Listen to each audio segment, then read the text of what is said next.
It's a privilege to be here. I've had the good fortune to be part of the Dawnland StoryFest for the last several years, and to sit among other storytellers who come from different corners and different peoples. And it is an absolute pleasure to look around this circle, if you will, and to acknowledge brothers and sisters who have also pledged to carry forth the tradition of all of our ancestors, and I thank you. This first story is, I'm someone who tends to research the source of stories to be certain that I'm crediting the source of where a story came from. This particular story I had always heard as a native story. I had heard it from Longhouse People, and then I went to do a little research, and I found out that there is a pastel drawing, which is you can find just about anywhere on the internet, that was from 16th century Turkey, that perfectly describes pictorially this story. I then went on to find out that many, many other people have versions of this story, but I'm going to bring you the one that I was taught. So it's about our friend the turtle. Now, Turtle lived in a lovely place. It was a pond that was as clear as it could be, had lovely things around it, and he was a good turtle. He had a good heart, but he lived by himself. It was very strange to live in such a nice place by yourself. But every time one of his friends would come to visit, they would sit down by the edge and he'd climb up on the edge and they'd have a nice little chat. Well, he would chat, they would usually listen. And then he would talk and talk and talk. And all of a sudden his friend would say, "Geez, I didn't realize, I gotta go. My bunnies are alone." And off he would go. Well, this happened all the time. But Turtle still wasn't quite getting the problem. He did always keep his eyes open for who might be coming to visit. And one day he was admiring the beautiful little pond that he lived in. And he looked up and he saw two huge birds flying right over the house. He saw that they were geese, but it was very odd because there were only two of them. And most of the geese he'd seen were flying south. They were leaving for the winter. So he looked up in fascination, and to his absolute amazement, they started to circle over his head. And they made wide circles that got narrower and narrower and narrower until they came down and just skidded along the surface of the pond. "Oh, I am so glad you're here. I haven't had any company in the longest time. You know, you could stay here if you wanted. It's a nice pond. We got bulrushes over there. They're terrific to hide in, also for sleeping. And see the lily pads? And look at all those beautiful flowers. Can't you just smell those wildflowers? This is such a nice place." And then he stopped to take a breath. And one of the geese, they were a mated pair for a long time, looked at his mate and said, "I'm sorry, but we're flying south. We got separated from the flock and we've got to catch them up." "Oh, that's too bad. We've got to go south for the winter. We always do."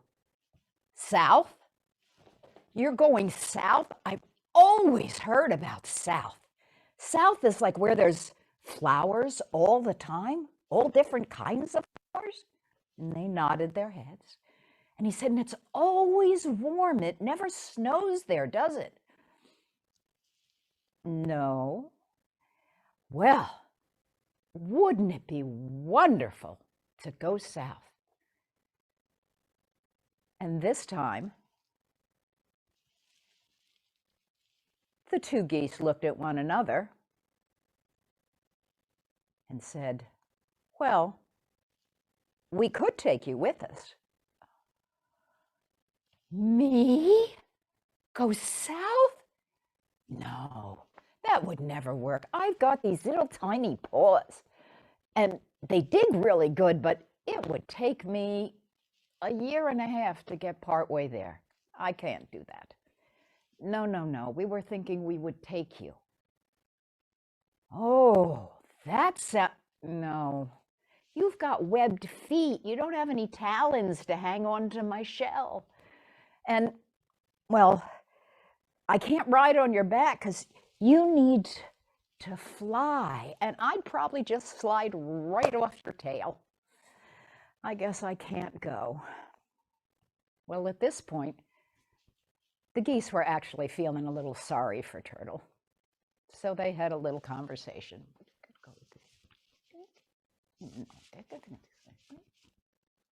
We have an idea. Suppose we got a good, strong stick, wide enough that we could each hold it in our bills and keep flying, but you would have to chomp on just as hard as you can, and you must not speak. You can hold on with your claws, but if you let go with your mouth, they're going to slide right down. Can you do that? To go south? Yes, I could do anything to go south. That's wonderful.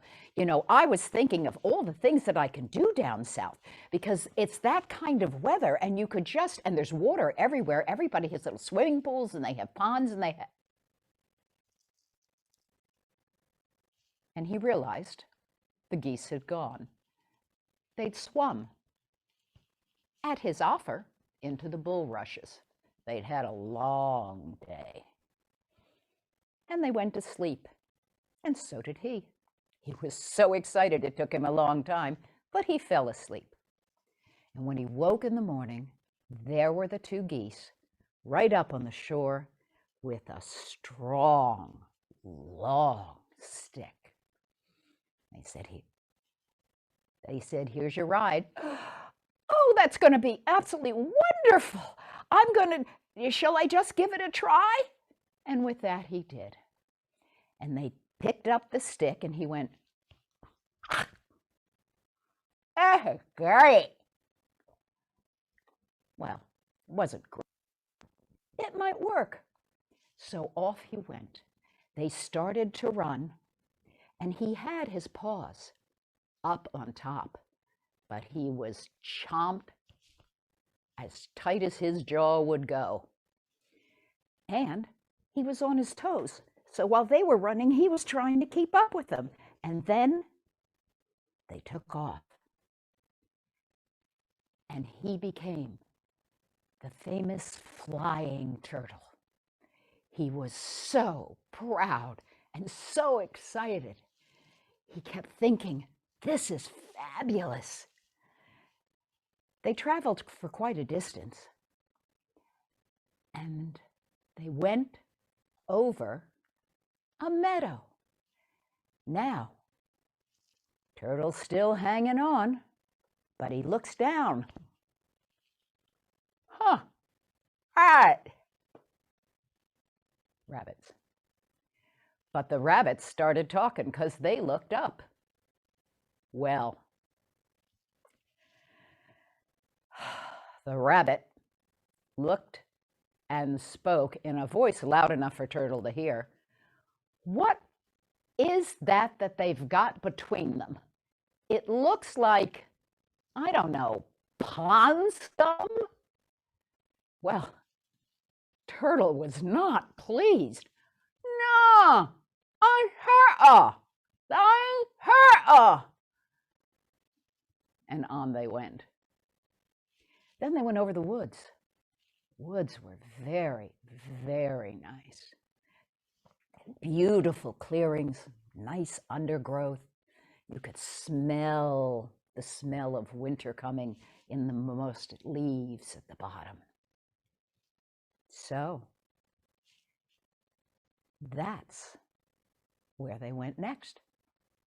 And as they passed over one of the beautiful clearings, there was a family of atak, of deer. And the stag looked up and said, "Well, would you look at that?" And the rest of them all looked up. Said, "What is it?" He said, "Well, they're geese, and they've got a stick, and it looks like it's, I don't know, an old boot hanging from a stick."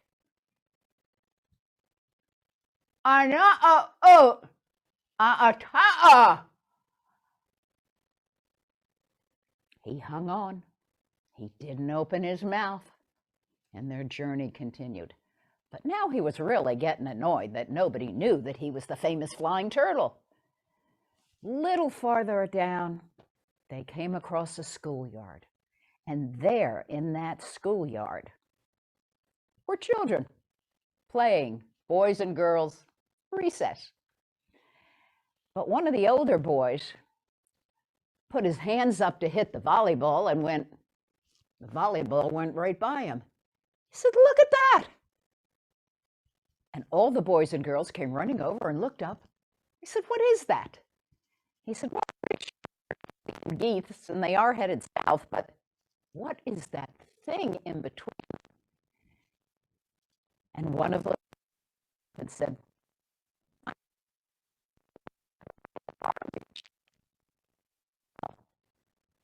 Turtle heard that. Now he was incensed. "I guard! I am a flying turtle!"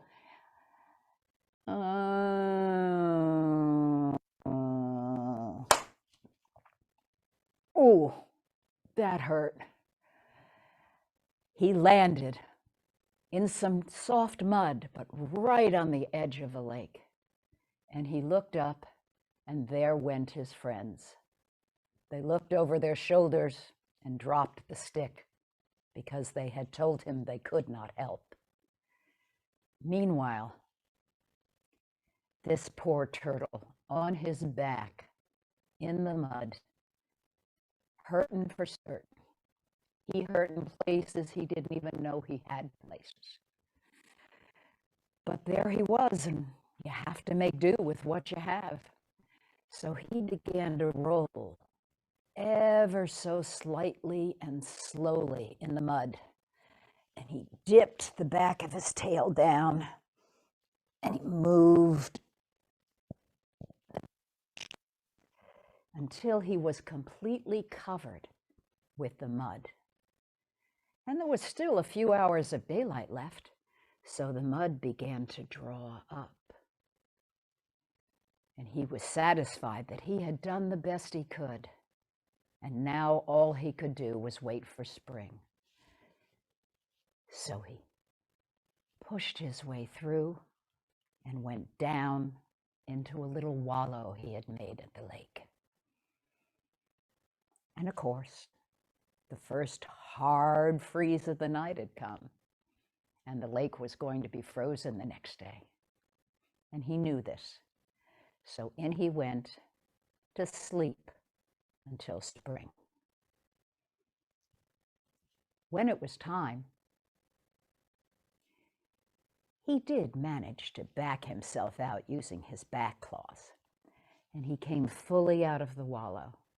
And although the lake was cold, he dove straight in because it softened the now dried mud, and it washed it away until he could see his shell again. And even today, you can look at many of our turtles and tortoises and see the cracks in the back of that first fabulous flying turtle. The result is, today, I've heard it said that no turtles ever fly south for the winter. Oh, and if we have any children out there, I hope you liked that one, because that is absolutely one of my favorite stories to share with kids. Because kids like turtles and have more to do with them, I think, than grown-ups do. You know, they pick them up, they look at them. You got to hope that you don't get a snapper. But that story was for you. And while we're on the subject of going south and winter coming in, I don't know the origin of this story, and I have looked. I found lots of variations. But I'm going to say about 9 years ago, I was sitting in another venue, and I heard Willow Green tell a very similar story. And please, my apologies to Willow if I've gotten the title wrong, but I believe it was The Sparrow and the White Pine. Well, that immediately let me think about the little bird and the cedar. Now, little bird was just that. He was a very small bird. And he was very sad because he had broken his wing. And every day he watched more and more of the birds flying south. And he knew that he could not go because of the wing. But more than that, how was he going to survive the winter? The winter would be snow and cold. He certainly wouldn't be digging any worms. What was he going to eat? Well, not knowing exactly what to do, he looked around and he saw that there was a tree line at the other end of the meadow, full of really beautiful trees, and he thought, there. So he hobbled, dragging his broken wing behind him the whole time. And he went over to the first tree that he came to. She was a beautiful silver birch. And she was swaying in the breeze just ever so slightly. Beautiful birch. I've broken my wing and I can't fly, so I can't go south. Could I spend the winter in your branches? Oh dear, no. Look at you. Broken, dirty. I need to take care of my own leaves this winter. You must go find some other place to rest. Now, of course, his feelings were hurt, but he knows that life comes and you take it the way it comes. So on he walked, pretty slowly, because he was still dragging this wing behind him. And he went a little bit deeper past the tree line, and there he saw an absolutely majestic oak with spreading his branches wide. He was a little afraid. The bird came up to him and said, "Grandfather Oak, hello?" And Oak's going, "Who is that? Who's that?" He says, "I'm down here." "Oh, you're a bird. What do you want?" "Well, I've broken my wing and I can't fly south." "Branches?" "Goodness gracious, no. I've got all these acorns. You climb up here, you'll do nothing but eat my acorns and bugs that come out in the spring, and I won't be able to make any more. No, you go on your way, boy. You got no friends here. Go." Well, by now he was almost in tears. But Little Bird did exactly what was said. And one step at a time, he dragged his wing. And he thought, I'm thirsty. I need to go down and get something to drink at the stream. And down he went. And it was downhill, so it was a little bit easier. And he got down to the stream, and as he was just about to take a drink, he saw the tendrils hanging in the stream and looked up to see the most graceful weeping willow he had ever seen. And her tendrils were indeed skimming the top of the stream. Oh, look at all her branches and leaves. Miss Willow, grandmother? Yes. I've broken my wing and I can't fly south. Can you help me?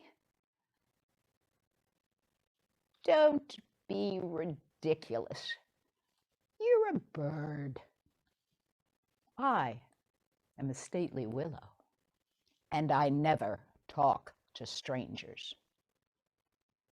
So you go on your way and find someone you know. I'm busy. Well, he did, but he didn't find anybody this time. He was now deeper into the woods.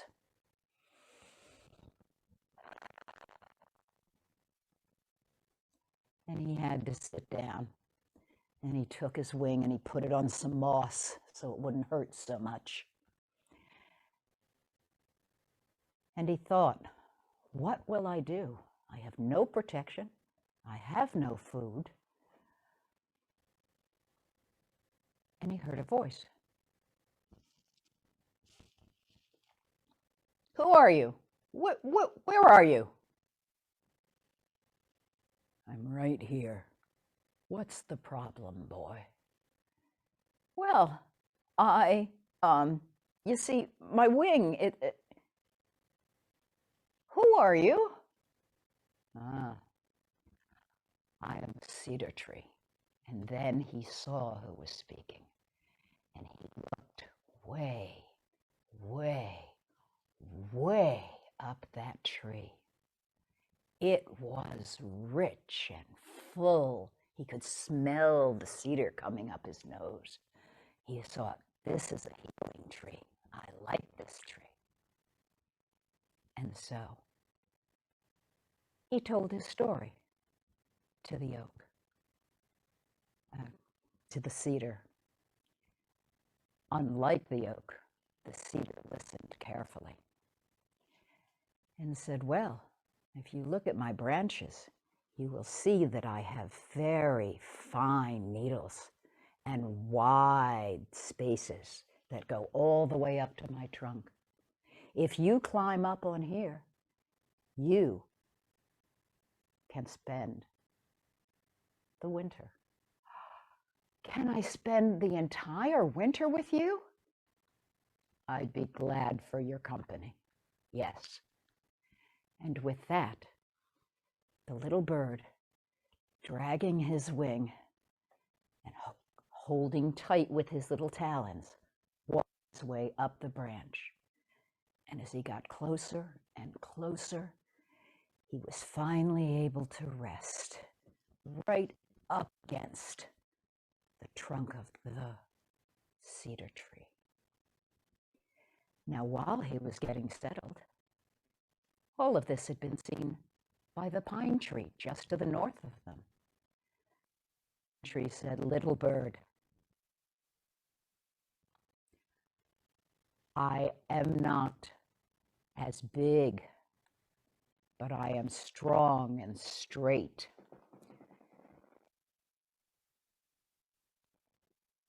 It's a good place for you to be. I can do is I can take the north wind and split it so that it goes around the tree. And you won't be cold this winter either. I'll keep the north wind off you. And that's what he did. So now he was warm and safe, But a third voice came up.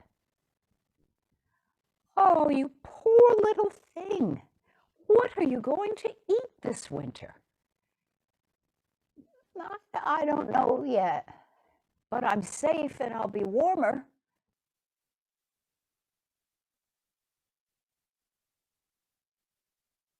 "Oh, I am a juniper, and the most delicious little juniper berries that are very good medicine for a sick little bird, and you may have all you need this winter." Well, with that, his winter was settled. He was no longer afraid. He still hurt, but he knew that he would heal now. It's a good thing because the timing was right spot on. That night, another hard frost came, and the north wind came to Kaukôntuah and said, "Creator, I really like blowing on the trees and making their leaves dance a little. Can I blow on the trees now?" "No, my son, not this year. This year, you may blow on all of the other edge, those three, and all of those three. You may blow as hard as the wind can blow. But these three and all that are like them, you may not take their needles. Their needles will fall when it is time and new ones will grow out. Not in the winter.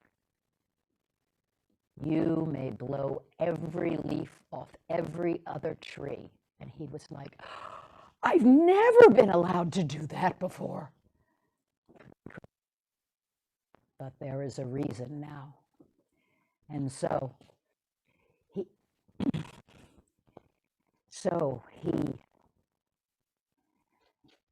very carefully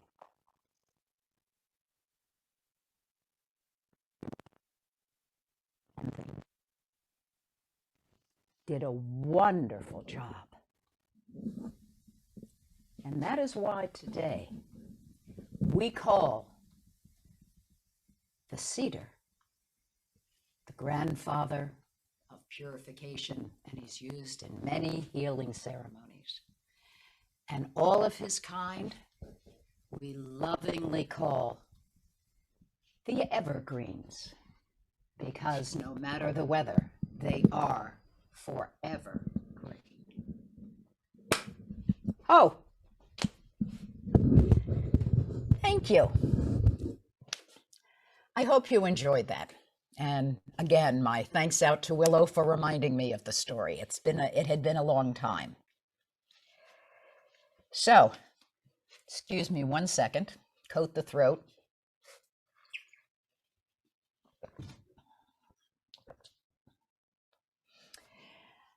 The next story is a little bit different.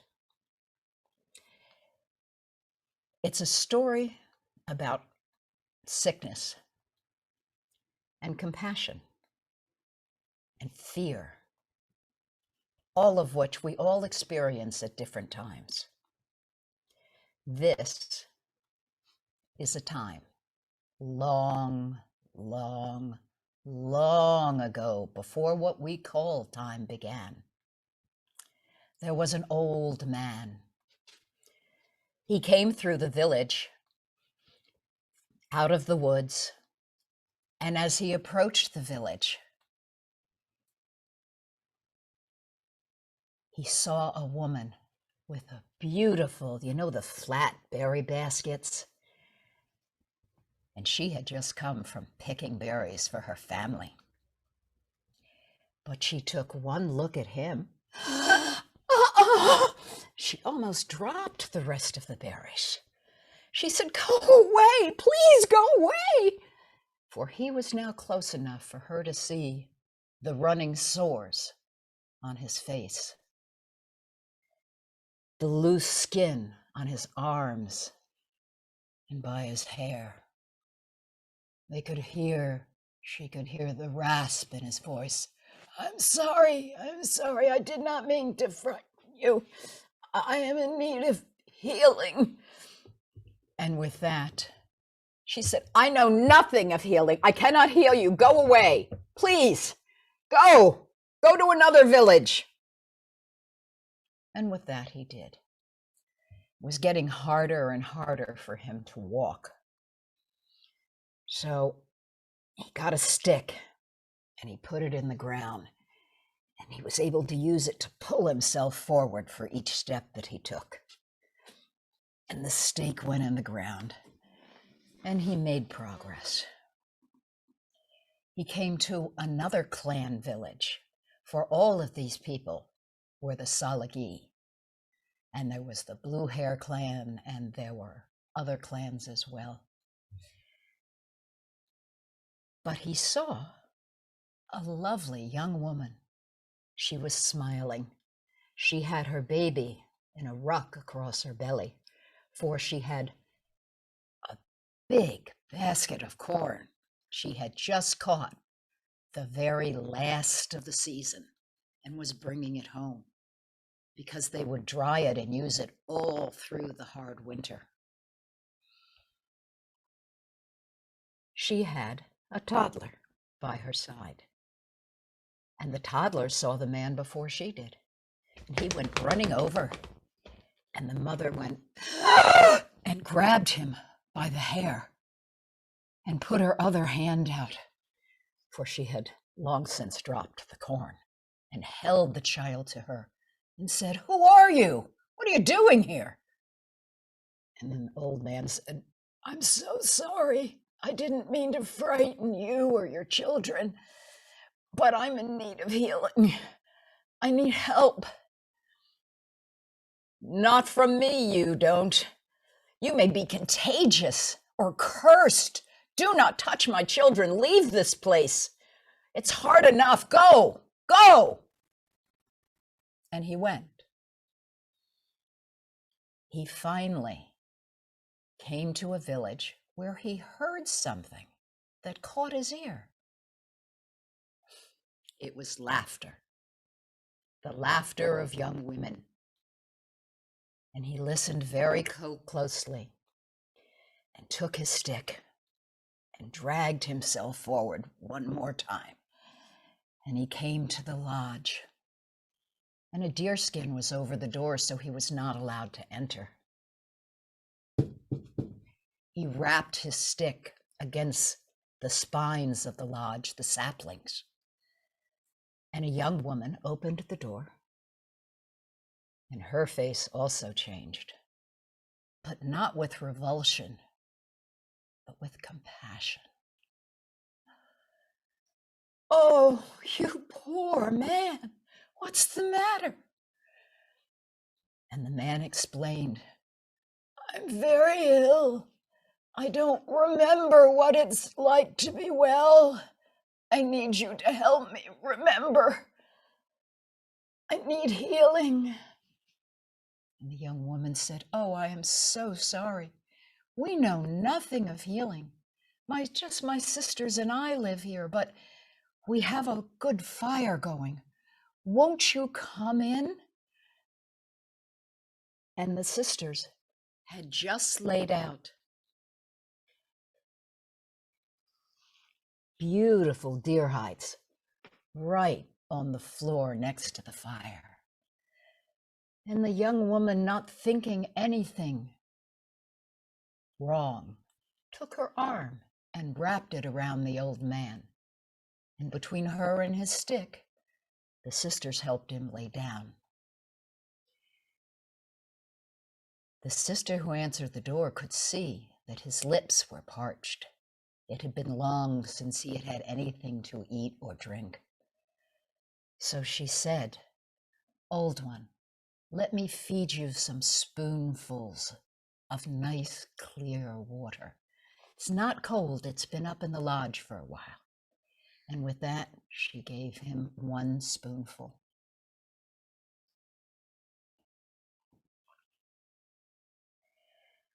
And then, when he had swallowed, she gave him another spoonful.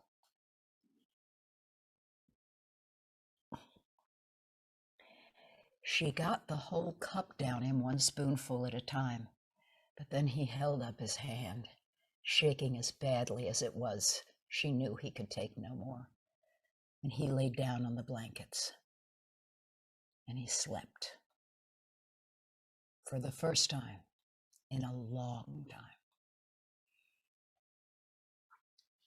When he awoke, he was feeling a little bit better. And she said, "We've made a nice broth for you.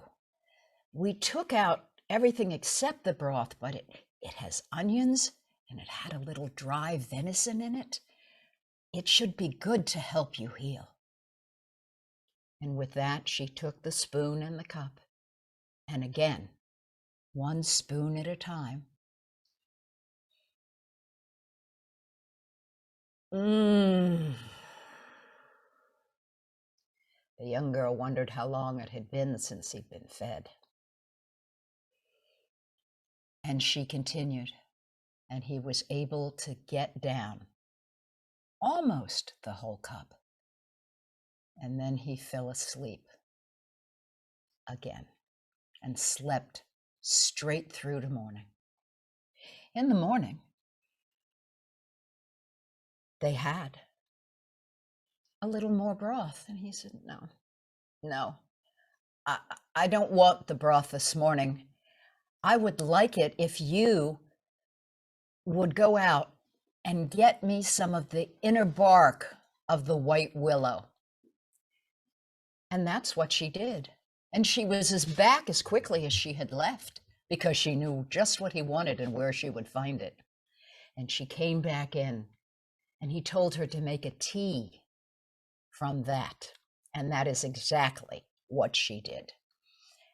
And this wonderful, wonderful cup of tea, he was able, she only filled it half full because his hands were still really shaky, but he managed to get this all the way up to his mouth, and he finished the entire cup. When she took it from him, he said, "That was good. My head and body ache and are sore, and I know I'm still running a fever, but that will help." And with that, he slept. Didn't even wake up for his evening meal. The next morning, he said to her, "I have another request." You can hear his voice was already getting better. "Would you go to the woods and find some wild cherry bark?" And she did. He said, and bring back a little more white willow. And she did. And when she came back, she had everything he had asked for. And he showed her how to make a poultice out of the white willow bark. That's when you take moisture like water and mix it with the ground plant. And they put it on his forehead, his face, his neck, his arms, everywhere, his legs and feet. And then he had her make a tea out of the wild cherry bark. And he drank that. And it soothed his throat even more. Very good for colds and coughs. And this went on day after day. The sisters took care of this old man, and every day he got stronger, and every day they learned more. He now knew that this was the Wolf Clan people of the Salagi, the Cherokee, and so he honored the many pieces of wolf emblems that were in the house. Finally, one day, he was strong enough, and it had been months, that he had been there. And he said, "It is time for me to leave. I have a long way to go. But Creator told me longer ago than I can remember that I was to carry the remedies, the medicines for people to heal, and that I was responsible for whose hands they fell into." And he got to the door, put a hand on each side, for he no longer needed his stick. And he looked over his shoulder and he said, "But you were sent by Creator, and I have placed these gifts in the right place. Look about your lodge. Look through this wetu. Every shelf, every bit of it is covered with dried leaves for tea, with tinctures and leaves for poultices. From this day forward, the women of the Wolf Clan of the Tsalagi will be the keepers of the medicine for all your people. You have done well." And with that, he looked over his shoulder. "Thank you. Now I can rest." And turned his hand in a spiral and was gone in a puff of smoke.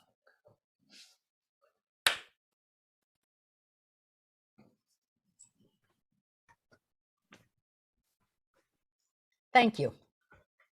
I hope you like that. It's a transformative story because it's a story that allows you to see what can happen with compassion and how it hurts when you don't receive it and need it. And it's something I always feel like we can use a lot more of today. So it's what I call one of my standards. So, one more sip of coffee.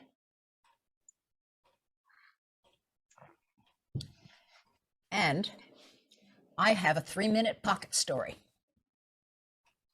And it's one of the most powerful teachings I ever received. And I never knew the name of the grandmother who told it. I was at a Peace Elders gathering. But it is wonderful. It's about how the grandfather sun was in love with the grandmother moon and the grandmother water. He was so fascinated with them, both of them. And as the story is told, they were both in love with him. He couldn't decide. He thought about the moon, so mysterious in her darkness, so exotic, so far in the sky. But then he thought about the grandmother water with her beautiful ebb and flow of tides and the kinship between the two. He felt he didn't have the right and he didn't know what to do. After all, he was a male and it was a decision. So the women did what women do. If we were in a real circle right now, I would walk up and put my hand on Louisa's shoulder, and I would say, they did what women do. They talked. They talked about how things were, how they used to be, and how they ought to be. And they talked, and they supported each other, and they loved each other, and they came to a decision. And so it was that the grandfather sun married the grandmother moon and the grandmother water. And you know that this is true You may look at me like you don't believe my story, but you should. Because if you look up many nights out of the month, you will see grandfather's sun reflected off the surface of the grandmother moon. And if you look at the water, whenever the sun is out, whether it's a stream, a puddle, an ocean, or a lake, you will see the brilliance of grandfather's face in the surface of the water. Because only in the face of woman does man ever truly see his own power, beauty, and strength. Oh, thank you very much. I've had a wonderful time.